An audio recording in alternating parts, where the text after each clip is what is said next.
Manipur na state fanglak khibat chahi yangkhai manga surakpagi palan tharam ngasi state lengak na sinduna first MR gi parade ground da pangthokhre state asik governor Ajay Kumar Valana chief case oiduna chief secretary security advisor DCPM adi atei maru oiba lengak ki thawai puba mioi kya su saruk yaduna pangthokiba tharam aduda police department gi tonga ba march past contingent taramari yauna van contingent nipan puna contingent kungani thoina march past chat khibaga loinana chahi asigi oiba certificate of commendation amati appreciation su tonga officer singa lantoki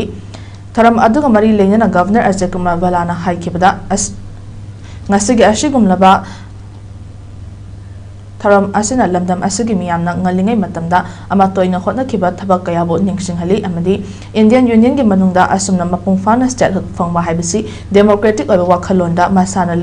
lengak chaba amadi chawkhat lamida changsinba haiba ithel kaya lei loinana laiba kasigi oiba chawkhat tharang gi lamda constitutional empowerment representative institutions greater opportunities for self-governance haiba wakhalon singa sibasu mayek sengna uhali haike masidana dana amana amabu ikai komnaba amaga loinana lamdam masida shanti uhenba haibasi pumnamaki thodang lei ngasigi statehood numit asna democracy chatpa laiba kamagi masana masagi maramdam lengak chaba haiba wahi Lenakcha bahaiba wakalon aduga loinana state asige identity democratic values amadi apunbagi shaktam bunga pamathautai state asina chawkhat thorangi lamda mai pakna changsin bahaibasi amana amabu thajana duna nungsi chanana leiraba matamda khaktara purakpa ngamgani haiba wafam sing phongdoki I urge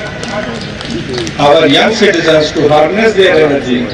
creativity and talents into innovation, entrepreneurship, sports, arts, public service and nation building, guided by values of integrity, discipline and unity. On this solemn occasion, let's renew our collective resolve to work together for a peaceful, inclusive and prosperous Manipur.